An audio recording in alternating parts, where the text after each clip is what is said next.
Baik, Bismillahirrahmanirrahim. Assalamualaikum warahmatullahi wabarakatuh. Perkenalkan, nama saya Muhammad Jiki Nabil dari kelas hukum ekonomi bisnis 1 kelas H dengan NIM 2020 10 11 03 11 476, mahasiswa Fakultas Hukum Universitas Muhammadiyah Malang. Baik, di video kali ini saya akan menjelaskan terkait mind maps yang telah saya buat, yang mana mind maps ini merupakan sebuah ringkasan dari makalah yang sudah saya buat dengan berjudul Aspek Hukum Terhadap Perlindungan Konsumen e-Payment. Nah, baik. Baik teman-temanku sekalian, sebagaimana telah kalian ketahui, bahwasannya di dalam mind maps ini terdapat menjadi tiga bagian, yaitu pertama bab 1, bab 2, dan yang terakhir yaitu bab 3. Sebelum saya masuk ke pembahasan bab 1, di sini saya akan mengasih sedikit pengantar terkait apa yang telah saya buat dalam makalah ini. Jadi perkembangan teknologi komunikasi, multimedia serta informasi itu mempengaruhi sisi kehidupan manusia pada bermasyarakat. Nah, selain memunculkan kemanfaatan, selain memunculkan kemanfaatan atau dampak positifnya, kemajuan teknologi ini juga berdampak negatif, yaitu berpotensi terjadinya pelanggaran atas transaksi atau pembayaran secara elektronik. Nah, jadi konsep e-payment ini sudah diatur melalui Undang-Undang Nomor 11 Tahun 2008 tentang transaksi elektronik. Nah, mulai dari sertifikat kendala, penyelenggara sistem elektronik atau agent sistem elektronik dan lain sebagainya. Namun secara spesifik, aturan pelanggaran aplikasi e-payment tunduk pada peraturan Bank Indonesia, yaitu nomor 11 garis miring 12 garis miring PBI garis miring 2009. Nah, tentang uang elektronik. Jadi yang memuat pengaturan diantaranya itu mengenai norma perizinan serta peralihan perizinan, terus serta tata cara pelanggaran, pengawasan, peningkatan keamanan teknologi, e-money, dan lain sebagainya. Nah, jadi konsumen yang melakukan transaksi menggunakan e-payment, maka berlaku pula pada Undang-Undang Perlindungan Konsumen yang menegaskan kenyamanan wajib diberikan kepada konsumen. Nah, pada intinya penggunaan sistem pembayaran elektronik ini perlu diperhatikan bahwa teknologi yang dipergunakan itu yaitu teknologi yang diciptakan oleh manusia. Jadi ya memiliki kelemahan-kelemahan yang dapat disalahgunakan. Jadi hal ini perlu mendapat kepastian dari jaminan hukum terdapat para penggunanya. Nah, jadi di sini saya mengutip menurut Undang-Undang Republik Indonesia Nomor 19 tahun 2016 tentang perubahan atas Undang-Undang Nomor 11 tahun 2008. Nah, tadi yang pertama itu Undang-Undang Republik Indonesia Nomor 19 tahun 2016 tentang perubahan atas Undang-Undang Nomor 11 tahun 2008 perihal informasi dan transaksi elektronik. Jadi pada undang-undang ini yang dimaksud dengan informasi elektronik ialah salah satu sekumpulan data elektronik termasuk namun tidak terbatas pada tulisan, suara, gambar, peta, rancangan, foto elektronik, dan data interchange, surat elektronik, dan lain-lain. Nah, mungkin pengantar dari saya sebagai itu, dan selanjutnya di sini saya akan memasuki bab yang pertama. Yang mana di sini bab pertama itu pendahuluan latar belakang dan rumusan masalah. Dan saya langsung memasuki kepada latar belakang. Jadi semakin semakin konvergensinya keterpaduan antara perkembangan teknologi, informasi dengan media serta telekomunikasi sekarang ini sudah menyebabkan semakin beragamnya aneka jasa serta produk yang terdapat. Konversi dari beragam teknologi ini eh, dinamakan menjadi telematika atau biasa kita sebut sebagai telekomunikasi. Nah, baik teman-temanku, di tengah globalisasi global ini, teknologi komunikasi juga semakin terpadu diiringinya populasi internet yang semakin dikenal di seluruh dunia. Nah, seakan-akan membuat dunia ini menjadi kecil atau menjadi ciut istilahnya gitu. Jadi internet ini telah mengganti cara manusia untuk berkomunikasi sebab internet bisa maka dari itu sebab internet bisa meruntuhkan batas-batas negara. Jadi negara misalkan Indonesia ke Amerika, nah itu kita bisa merasakan. Jadi internet ini bisa membuat dunia kecil, maksudnya bisa memperdekat gitu. Nah, selanjutnya itu salah satu bentuk dari penggunaan teknologi yang sangat berkembang, paling berpengaruh serta luas cakupannya adalah e-commerce. Nah, sebagaimana telah kalian ketahui bahwasannya sekarang ini telah banyak e-commerce atau perdagangan online elektronik gitu kan, seperti Shopee, terus Tokopedia dan lain sebagainya lah. Perdagangan elektronik ini artinya kan suatu bentuk konversi asal dari aktivitas perdagangan konvensional sebagai bentuk perdagangan menggunakan data atau kertas. Bukan atau kertas, tapi atau tanpa kertas. Nah, jadi di sini seiring perkembangannya teknologi, di sini saya mengutip pendapat para pakar hukum tentang e-commerce. Nah, diantaranya itu dari pendapatnya yang diutarakan oleh Michael Csikszek. Dia menandakan pengertian hukum perihal e-commerce pada bukunya yang berjudul Electronic Commerce. Nah, dia di sini menuliskan bahwasannya law and practice yang dimaksud dengan e-commerce adalah a broad term describing business activities with associate technical data that are conducted electronically. Nah, langsung saja itu sedikit latar belakang yang telah saya ambil tentang perlindungan konsumen terhadap e-payment ini. Aspek perlindungan konsumen terhadap e-payment. Nah, selanjutnya kita masuk ke rumusan masalah. Nah, jadi di sini saya mengambil dua rumusan masalah, yang mana yang pertama yaitu tentang pengaturan hukum berkaitan dengan penggunaan aplikasi pembayaran elektronik atau e-payment. Dan yang kedua itu di sini saya mengambil rumusan masalah yaitu tentang bagaimanakah perlindungan hukum terhadap konsumen pengguna e-payment ini. Baik, itu rumusan masalah yang saya berikan dalam kajian makalah yang telah saya buat. Dan selanjutnya kita masuk ke bab 2, yaitu pembahasan. Jadi di sini pembahasan yang pertama, di sini saya mengambil tentang yang pertama akan saya bahas yaitu pengaturan hukum berkaitan dengan penggunaan aplikasi pembayaran elektronik atau e-payment. Nah, jadi pengaturan jadi teknologi informasi yang berkembang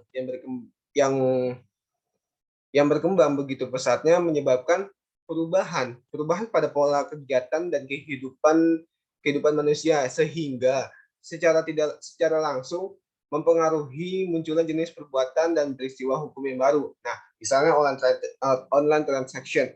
Online transaction itu merupakan perbuatan hukum yang dilakukan dengan menggunakan jaringan komputer atau jaringan internet, media elektronik, dan lain sebagainya. Nah, komputer itu sendiri merupakan penggunaan teknologi informasi serta transaksi elektronik. elektronik dilakukan menurut asas-asas yang telah ditetapkan dalam regulasinya.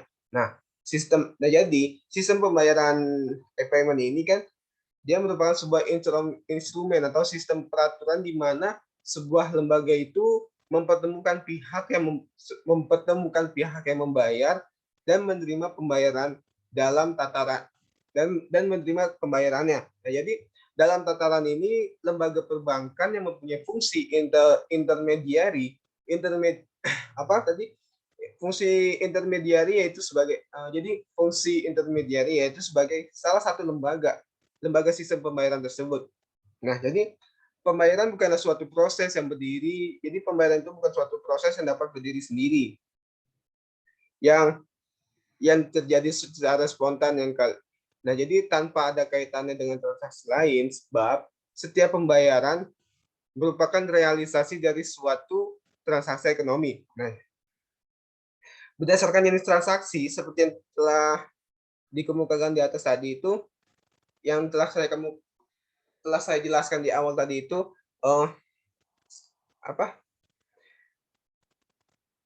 pembayar. Jadi maka teknologi menjadi penting dikarenakan pemanfaatan teknologi diperlukan langkah preventif terhadap adanya potensi penyalahgunaan dan dampak negatif teknologi ini. Jadi pengaturan ini sudah ada dan didefinisikan melalui pasal 1 angka 2 UU ITE yang dinyatakan sebagai perbuatan hukum yang dilakukan dengan komputer, jaringan, dan atau media elektronik.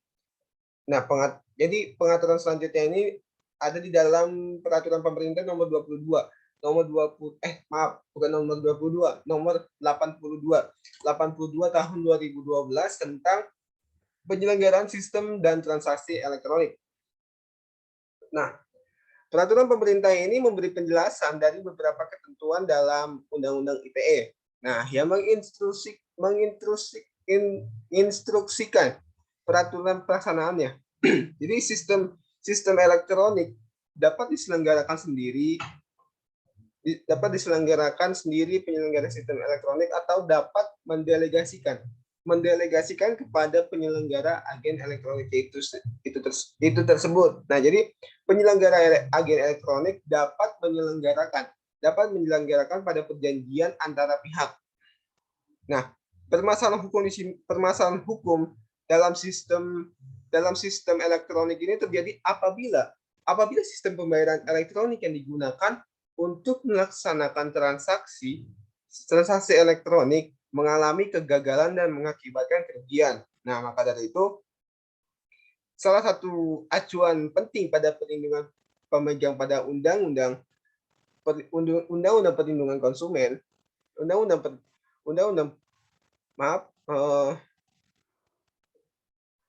perlindungan konsumen yaitu dengan adanya peraturan mengenai pencantuman klausula baku perjanjian di mana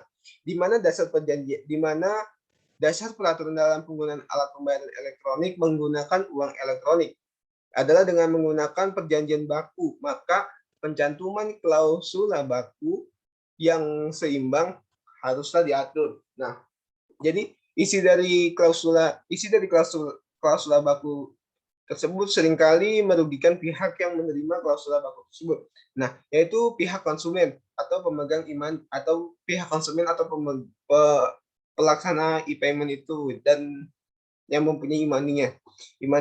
Karena dibuat secara sepihak oleh penerbit, bila konsumen menolak klausula baku tersebut, ia tidak akan mendapatkan barang atau jasa yang dibutuhkan karena klausula baku tersebut berupa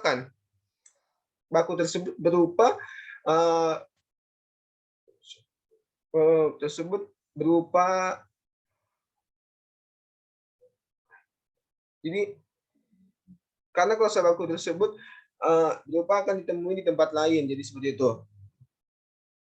Nah, kemudian di sini pembahasan yang kedua yaitu mengenai perlindungan hukum bagi konsumen dalam penggunaan aplikasi pembayaran elektronik e-payment. Nah, jadi di sini saya mengangkat karena telah banyak kasus-kasus yang gagal gagal bayar atau merasa dirugikan dalam e-payment ini. Nah, maka dari itu di sini saya akan sedikit membahas kurang lebihnya. Saya akan membahas tentang perlindungan hukum bagi konsumen dalam penggunaan aplikasi pembayaran elektronik. Nah, di sini terdapat Undang-Undang nomor 8. Yang pernah saya baca itu Undang-Undang nomor 8 tahun 1999 tentang perlindungan konsumen. Nah, menegaskan definisi dari konsumennya itu adalah setiap orang pemakai barang dan atau jasa yang tersedia dalam masyarakat, baik kepentingan diri sendiri, keluarga, orang lain maupun makhluk hidup lain, dan tidak untuk diperdagangkan. Nah, definisi barang sesuai Undang-Undang Perlindungan Konsumen berarti di situ setiap benda baik berwujud maupun tidak berwujud. Nah, baik berwujud maupun tidak berwujud, baik bergerak maupun tidak bergerak, baik dapat dihabiskan maupun tidak dihabiskan. Dan yang dapat untuk diperdagangkan, dipakai, dipergunakan, dan dimanfaatkan oleh konsumen. Jadi itu merupakan pengertian dari perlindungan konsumen menurut Undang-Undang Perlindungan Konsumen. Nah, sekarang ini alat pembayaran yang berkembang dalam bentuk elektronik yang sebelumnya diatur sebagai kartu prabayar tidak hanya diterbitkan dalam bentuk kartu, namun telah berkembang dalam bentuk lainnya sehingga pada tahun 2009 Bank Indonesia mengeluarkan peraturan Bank Indonesia nomor 11/12/PPI/2009 tentang uang elektronik atau electronic money yang mana sering kita sebut yaitu sebagai e-money. Nah, jadi menurut data Bank Indonesia pada saat ini ada 11 lembaga yang mengantongi izin menerbitkan uang elektronik. Nah, 6 diantaranya adalah bank dan 5 perusahaan telekomunikasi. Salah satu bentuk transaksi. Jadi salah satu bentuk transaksi pembayaran elektronik yang mana telah kita ketahui yaitu ada GoPay, ShopeePay, terus OVO, Dana, dan lain sebagainya. Nah, jadi kita ambil contoh GoPay. Nih, GoPay itu merupakan layanan GoPay yang mana telah kita ketahui itu merupakan layanan pembayaran yang disediakan aplikasi atau perusahaan yang bernama Gojek. Nah, Gojek ini melahirkan GoPay. Jadi Gojek ini untuk mempermudah pembayarannya dalam bentuk kantong saldo atau e-wallet ya, kantong elektronik itu. Nah, di mana konsumennya atau dikatakan pembeli tidak perlu, jadi kan pembeli itu tidak perlu mengeluarkan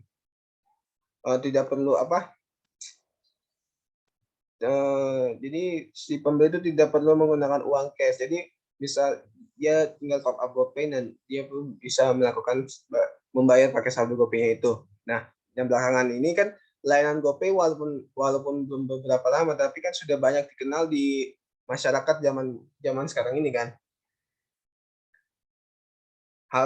Jadi hal tersebut menjadi resiko dan kerugian bagi pihak konsumen. Kita ambil kerugian pihak dari driver. Katakanlah si pihak driver ini mengatakan jika dia mendapati pembatalan pemesanan konsumen melalui transaksi GoPay. Nah, antara lain kan di situ poinnya itu kan sangat penting kan bagi si driver itu. Sangat penting untuk si driver. Nah, karena dengan si poinnya itu si drivernya ini mendapatkan keuntungan jika semakin tinggi poinnya yang mereka dapatkan selama dia narik atau bekerja itu, maka semakin tinggi pula nominal yang akan didapatkan oleh si drivernya itu. Nah, di sini kita bisa berbalik, semakin rendahnya poin itu, maka semakin rendahnya juga pendapatan yang nominal didapatkan. Nah, jadi jika ada konsumen yang melakukan pembatalan pesanan, tentu saja di sini membuat pihak Gojek atau menilai kinerja lebih mengutamakan customer daripada drivernya. Jika konsumen itu membatalkan pesanannya, Setelah barang tersebut terbeli, tentu saja membuat driver merasa sangat dirugikan sebab dalam sistem pembayaran suatu pesanan dalam dalam GoPay ini lebih dahulu menggunakan saldo si drivernya. Nah, jika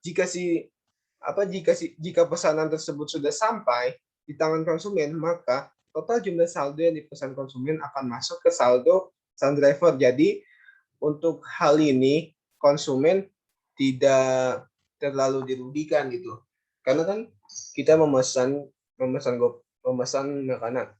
makanan lewat GoFood. Kita lewat GoFood. Nah, kemudian itu tuh uangnya pakai saldonya si driver dulu, tapi ketika kita batalkan kan kasihan juga si drivernya. Drivernya rugi, tidak dapat poin, terus keluar duit juga. Ini yang dirugikan siapa? Yang dirugikan kan cuma si driver doang kan, konsumen itu nggak dirugikan. Nah, jadi masalah ini tuh masalah ini sekarang ini cuma bisa dilaporkan ke pihak kantor. Nah, pihak kantor lah yang akan menindaklanjuti konsumen yang melakukan pembatalan tersebut. Jadi setelah kasus yang telah dijelaskan tadi itu seperti belum ada kepastian dalam penyelesaian masalah ini, dan beberapa driver pun telah melaporkan masalah ini. Sampai sekarang pun belum ada informasi lebih lanjut dari pihak perusahaan tersebut. Nah, jadi untuk masalah ini dalam bentuk perlindungan hukum terhadap konsumen khususnya bertransaksi melalui GoPay, tidak ada pihak-pihak yang terkait ketika dibuatnya transaksi GoPay tersebut. Hanya berada di wilayah ya ruang lingkup Gojeknya itu sendiri. Ya salah satunya kan masalah yang timbul konsumen atau pemegang uang elektroniknya itu